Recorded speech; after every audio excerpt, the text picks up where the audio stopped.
Welcome to A Mason's Work, the podcast where we review Masonic symbols and illustrate how they can be used to solve problems in everyday life. With your host, Brian Mattox, a proud member of the Craftsman Online Media Network.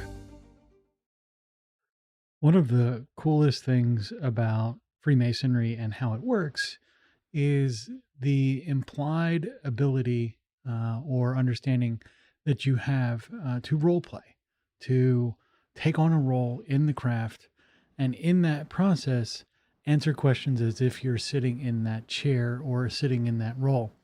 It's very similar to, if you're familiar, in the early 1990s or late 1980s, there was this emergent trend called the What Would Jesus Do bracelets.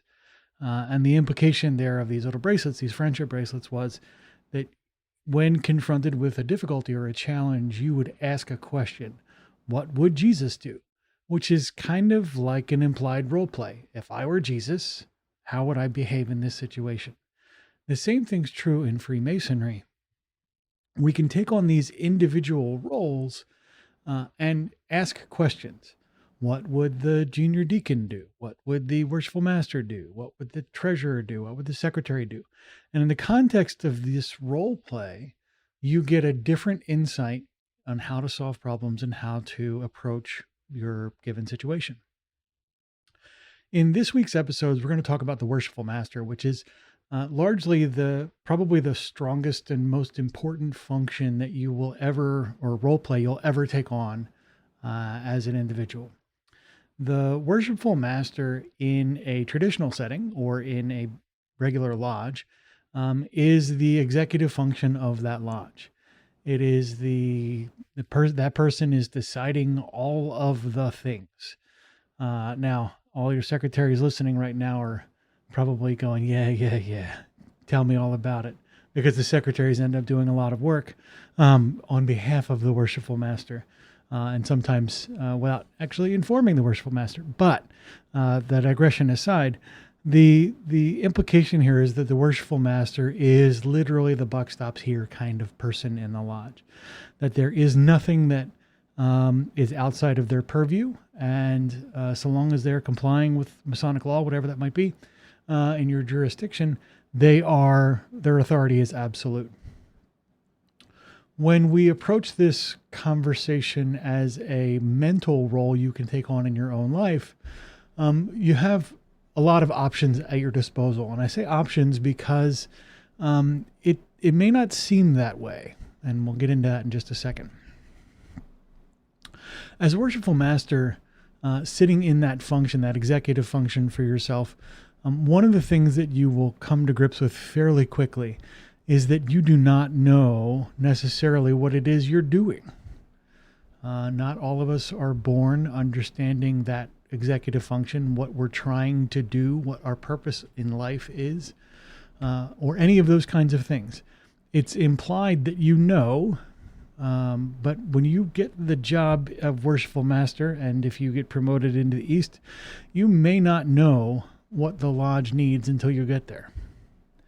You may not get there the first time you're in the East. If you end up going into the East multiple times, you may not realize what your lodge needs until, your third at bat, as it were. When we start talking about the Worshipful Master as that cognitive function, you're going to sit there in the middle of a lot of uncertainty, and you are trying to define the temple or the object or the alignment that you're trying to create in your lodge, whatever that might be, and in your own sort of headspace in your life. What is that goal? What is that objective I'm trying to reach? And it is important to know that you may never get there. You may never get a thorough and complete definition of the thing you are trying to create or the temple you're trying to build. The Worshipful Master as a function is the executive function, and step one is to try and identify what you need to know in order to proceed. That means you throw on your Enter Apprentice Mason's apron as the Worshipful Master of the Lodge and start discovery. You begin that process to learn what you need to learn. And we'll get into this a little bit more as we move forward and start analyzing it behaviorally and from a relational perspective or from a systemic perspective. But for now, it's important to remember that, the Worshipful Master does not come with this complete concrete handbook about how to proceed with anything in the lodge. All they have is ritual. The same thing is true. All you have as Worshipful Master internally, as you start using this as a contemplative practice, all you have is an understanding of what the Worshipful Master is kind of supposed to do and a pile of tools to play with. All of the working tools of the craft. Step one is start to get a grip on what that means. What is it you're trying to do and accomplish? And that purpose, as you surface it, will grow and enhance your ability to execute in time. So don't worry about getting anything right right away when you take on that role. And again, we'll get into more of this tomorrow. The views represented in this podcast are those of the speaker alone and are not representative of any grand or subordinate lodge.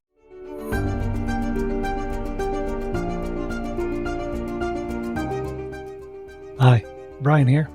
I wanted to thank you so much for listening to this episode. If you have any suggestions or guidance for further episodes you'd like to see or hear, whatever the case may be, please don't hesitate to reach out to me at amasonswork.com, and we will try and incorporate your suggestions into a future recording. Thanks.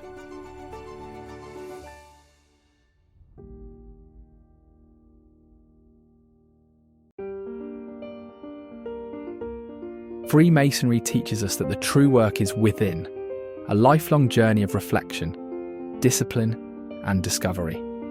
At A Mason's Work, we help Masons bring out their best selves through meaningful self-inquiry and symbolic practice. From personal reflection to lodge engagement, we offer tools that turn symbols into action. Visit us at amasonswork.com. The work is within. The time is now.